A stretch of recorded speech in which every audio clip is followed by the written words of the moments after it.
Muy buenos días, estudiantes. Bueno, buenas tardes.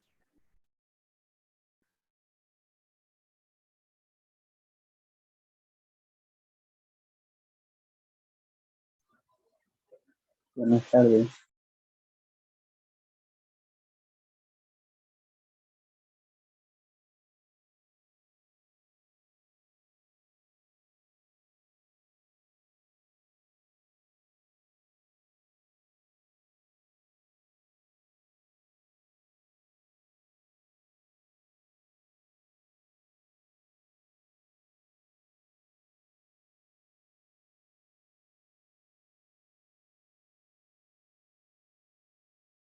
Esperaremos 2 minutos más a ver si se unen más compañeros suyos para dar inicio a la clase.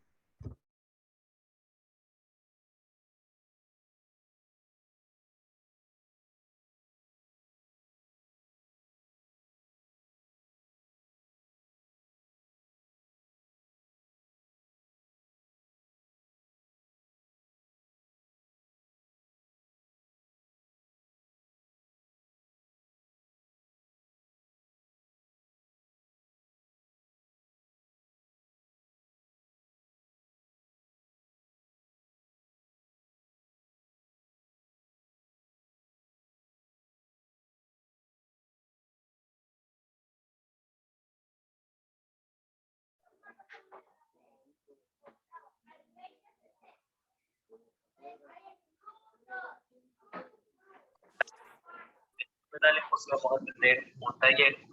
Muy buenas tardes, licenciada.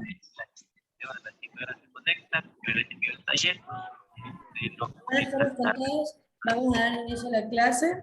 Espero que todos se encuentren muy bien y aún estoy esperando las tareas de lenguaje de quienes no han enviado desde hace 2 semanas. Ok, voy a silenciarlos para dar inicio a la clase y si alguien tiene alguna pregunta puede hacer una pausa para poder responderla. ¿Está bien?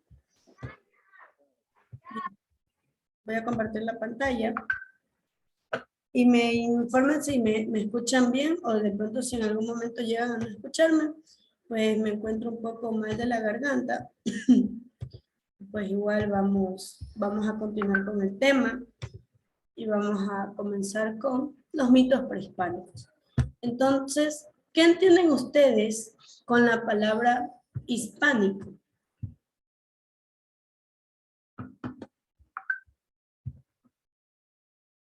Vamos. ¿Qué entienden cuando escuchan o qué se les viene a la mente cuando escuchan la palabra hispánico?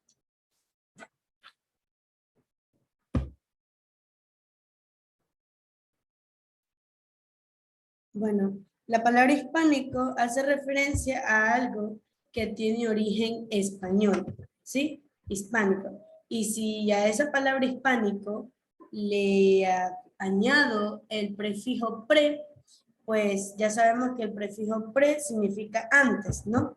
O algo que estuvo anterior a otra cosa. De modo que prehispánico se entiende así, algo como antes de España, antes de España.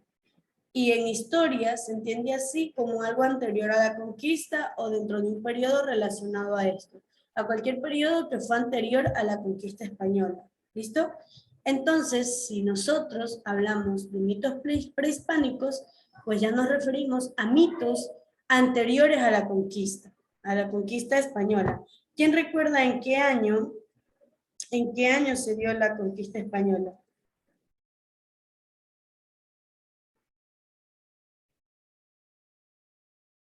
Hola.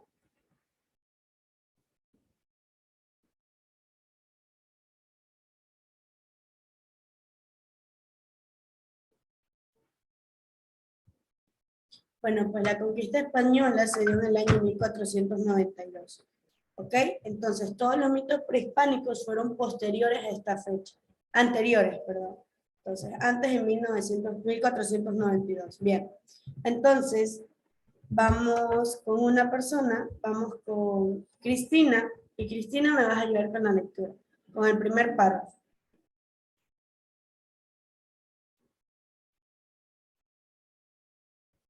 Cristina. Hola. Ya vamos, Cristina, llame con la lectura.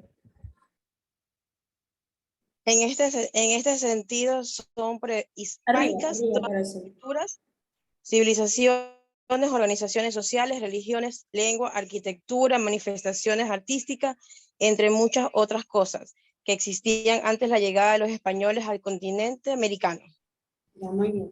Entonces, como prehispánico, ya decíamos que se denomina a todo lo relacionado con el periodo previo a la llegada de los españoles a América y a la dominación y colonización de buena parte del continente por parte del hombre europeo. Y el autor de esta revuelta, de este suceso, fue el personaje que tenemos aquí. A ver si alguien lo identifica. ¿Cuál es este personaje que tenemos aquí? Cristóbal Colón, licenciada. Ok, muy bien, perfecto. Entonces, ¿qué son los mitos prehispánicos? Un mito, como tal, un mito es un fiel reflejo de una cultura, algo que da cuenta a un origen. Si ustedes saben, bueno, pues las historias, o mejor dicho, las mitologías, siempre relacionan dos elementos muy importantes, que son a los dioses y a la naturaleza. Entonces, las personas que empezaban con estas tradiciones, que inculcaban esta mitología, siempre buscaban dar un significado al origen de la vida misma. Entonces, de modo que los dioses que se relacionaban a estos mitos y que siempre tenían relación con un elemento de la naturaleza, pretendían dar la explicación al origen de la vida y al origen del hombre también. Entonces, antes, vámonos a la cultura incaica, ya aquí a la cultura precolombina, ellos decían que había un dios, bueno, pues había un ser sobrenatural que dio origen a toda la vida, y este dios se llamaba Huiracocha. Entonces, ellos decían que este dios tuvo hijos, y ellos decían que los hijos siempre representaban un elemento de la naturaleza misma. Y siempre todas las mitologías, mejor dicho, todas las culturas, asocian al sol como la manifestación máxima de un poder aquí sobre la tierra. Si ustedes saben, ¿no? El sol es el causante de la vida en el planeta, ¿no? Las plantas necesitan sol, nosotros necesitamos sol. Entonces, el ponente máximo en las mitologías siempre es el sol.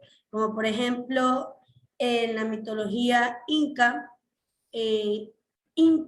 Inti hace referencia al sol, ¿no? Incluso en quichua, Inti es sol. En la cultura egipcia, al sol se lo asocia con el nombre de Ra, y Ra pertenece a la mitología egipcia, ¿ya? Entonces, de esta manera, muchas culturas asociaban a los elementos naturales y les daban o les atribuían el papel de dioses. De modo que la mitología prehispánica eran mitos con los que las personas pretendían dar un significado al origen de la vida antes de la colonización, que de por sí trajo también las costumbres cristianas, ¿no? Entonces ya el catolicismo ya tenía otro dios, y estos dioses de las mitologías se resumían en uno solo, ¿no? Ese Dios, ¿no? Bien, entonces, un mito siempre es un reflejo de la vida, un reflejo de la vida. En este se pretende dar explicación a la identidad, a las creencias religiosas y la manera de ver el mundo.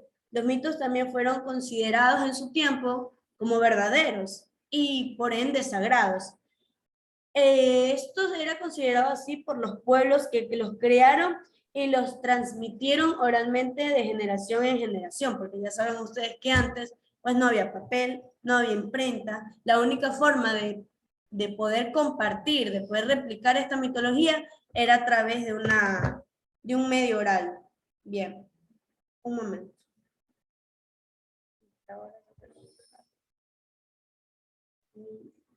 Ya, ok. Entonces, ¿qué funciones tenían estos mitos? Bueno, pues los pueblos indígenas eran aquellos que habitaban aquí en el continente americano antes de la llegada de los españoles en 1492, y las funciones de los mitos eran tres. Tenían fines educativos por el hecho de que eran palabras sagradas, y las autoridades máximas en aquel tiempo, los emperadores, o en su sentido también los sacerdotes eran quienes los conocían. Y también ellos los interpretaban para orientar el proceder de las personas en todos los ámbitos, ¿no? Sea este religioso, sea este político, o sea un ámbito social también. También estos mitos tenían una función pacificadora, y entonces decían que el poder de los dioses se transmitía a las autoridades que usaban las palabras sagradas para mediar entre las personas. Y esto también lo podemos asociar con que la cultura egipcia creía en un dios que se llamaba Horus.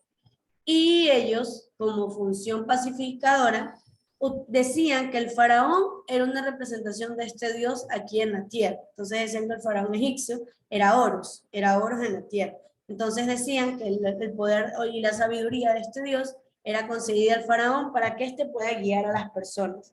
Por último, los mitos tienen una función cohesiva, de modo que eran sagrados y que pretendían y daban el significado de los dioses, unían a la comunidad en su vida cotidiana, pues estos eran también una forma de conocer cómo era el comportamiento de las personas antes de que éstas fueran invadidas por sentimientos negativos. Entonces, estos mitos también tenían una organización social y los momentos fundamentales como la formación de una familia. Bien, entonces, hay varios mitos en la mitología, perdón, en la historia prehispánica. Ya saben que las culturas más destacadas son la cultura maya, la cultura azteca, la cultura inca, entre otras más. Y bien, entonces, como decíamos que en estos mitos se hablaban de dioses y también de elementos naturales, para los indígenas un mito no era una historia fantástica, como lo es para nosotros hoy en día. Como ya les indiqué, un mito era una guía también, una guía de vida, y con ayuda de las autoridades, que ellos podían conocer estos mitos, pues ellos descifraban ciertos enigmas también que había en el comportamiento de los dioses. Entonces, estos pueblos ancestrales compartían sus creencias y su sabiduría mediante la desinfracción de estos enigmas. Bien. En su libro nos vamos a ir a la página 10. Nos vamos a ir a la página 10 del libro.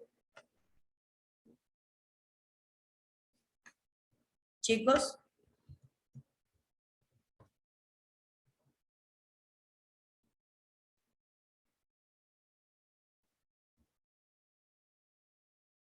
Hola.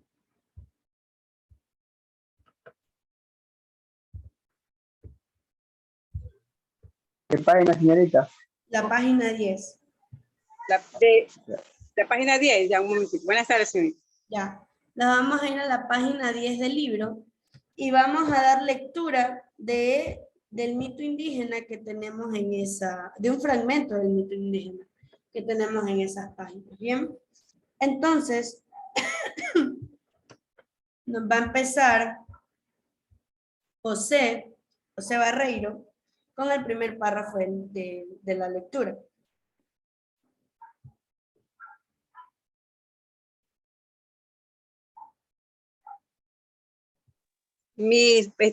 Disculpe, soy la señora Carmen Mera. Yo no estoy en casa, pero estoy conectada ahorita. No sé si habrá algún inconveniente en eso. Bueno, gracias por comunicarlo, Carmen. Ya. Bien, vamos. José Barreiro, ayúdanos con el primer párrafo de la lectura. Carlos, Listo, licenciada. los planos, De la página 10 dijo, ¿verdad? Sí, corazón. Dice, he aquí pues el principio de cuando se dispuso a ser el hombre y cuando se buscó lo que había entrar en la carne del hombre. Y dijeron los primogénitos, los creadores y formadores. Esa es, licenciada, disculpe. Sí, está bien. Ah, ya. Dice, y dijeron los primogénitos, los creadores y formadores, que se llaman Tepu, Tepeu y Gucumac, Ha llegado el tiempo del amanecer, de que se termine la obra y que aparezcan los que nos han de sustentar y nutrir, los hijos esclarecidos, los vasallos civilizados, que aparezca el hombre, la humanidad sobre la superficie de la tierra, así dijeron. Muy bien. Entonces, ¿a qué hace referencia este párrafo? Ya con esta introducción podemos entender más o menos de qué trataría la lectura. Entonces, los que ya leyeron, ¿a qué hace referencia este párrafo? ¿De qué creen que va a tratar la lectura? Utilizamos el nombre vegetal con la denominación que es auro. La creación del hombre sería. La creación del hombre, ¿verdad? Y era lo que decíamos, ¿no? Que en los mitos prehispánicos, los indígenas o las personas siempre buscaban dar una explicación al sentido de la vida o al origen de la vida. Entonces ya vimos que aquí en este fragmento de lectura hablaban de una entidad poderosa, ¿no? De los progenitores o también los creadores de lo que vendría a ser la civilización. ¿Cuáles eran los nombres de los formadores?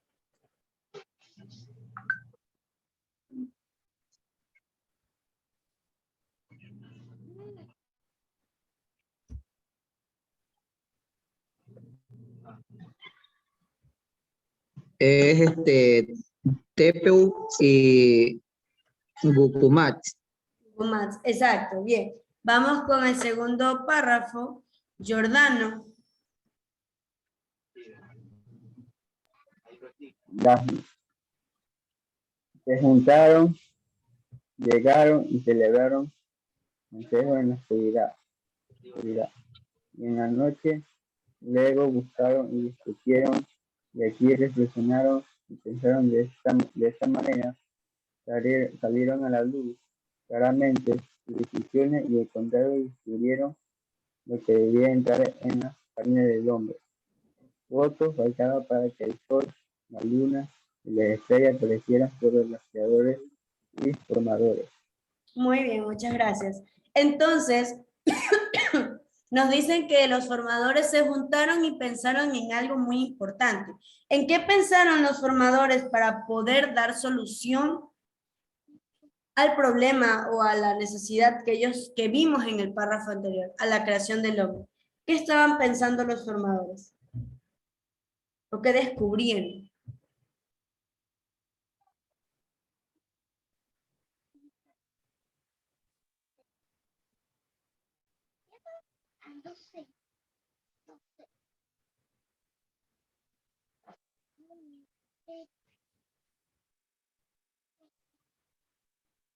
Bueno, pues en este párrafo nos dice que ellos descubrieron lo que debía entrar en la carne del hombre, o mejor dicho, de qué debían hacer al hombre. Dice, de Paxil, de Cayalá, así llamados, vinieron las mazorcas amarillas y las mazorcas blancas. Entonces aquí nos dan la explicación, ¿no?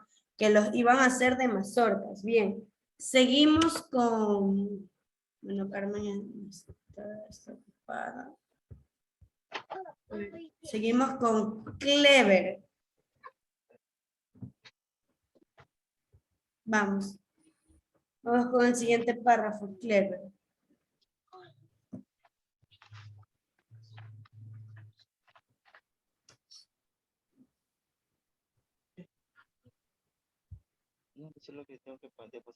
Estos son los hombres de los animales que trajeron la comida: Jack, el gato de monte; Utiu, el coyote; Kel, una cotorra vulgarmente llamada Ocoy; y Oc, el cuervo. Estos 4 animales le dieron la noticia de las mazorcas amarillas y las mazorcas blancas. Le dijeron que fueran a Paxil y le enseñaron el camino de Paxil. Y así encontraron la comida. Y esta fue la Esta fue la que entró en la carne del hombre, creado, del hombre formado. Esta fue su sangre. De esta se hizo la sangre del hombre. Así entró el maíz en la formación del hombre por obra de los progenitores. Y de esta manera se llenaron la alegría porque habían descubierto una hermosa tierra llena de leite, abundante en mazorcas amarillas y mazorcas blancas, y abundante también en palaste, cacao y innumerables zapotes, anonas, jacotes, naces y miel. Abundancia de sabroso alimento había en aquel pueblo llamado de Texil y Callada. Había alimento de toda clase, alimentos pequeños y grandes, plantas pequeñas y plantas grandes. Los animales enseñaron el camino. Muy bien, gracias, Clever. Entonces, ¿cuál fue el elemento base con el que los formadores Tepeo y Cucumax formaron al hombre? Ya no dice. ¿Cuál?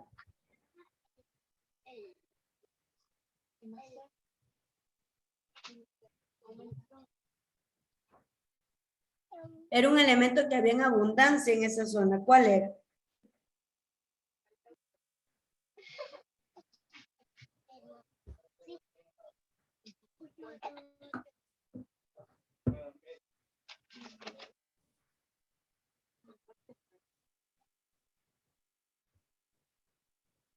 ¿Cuál fue el elemento? ¿Cuál?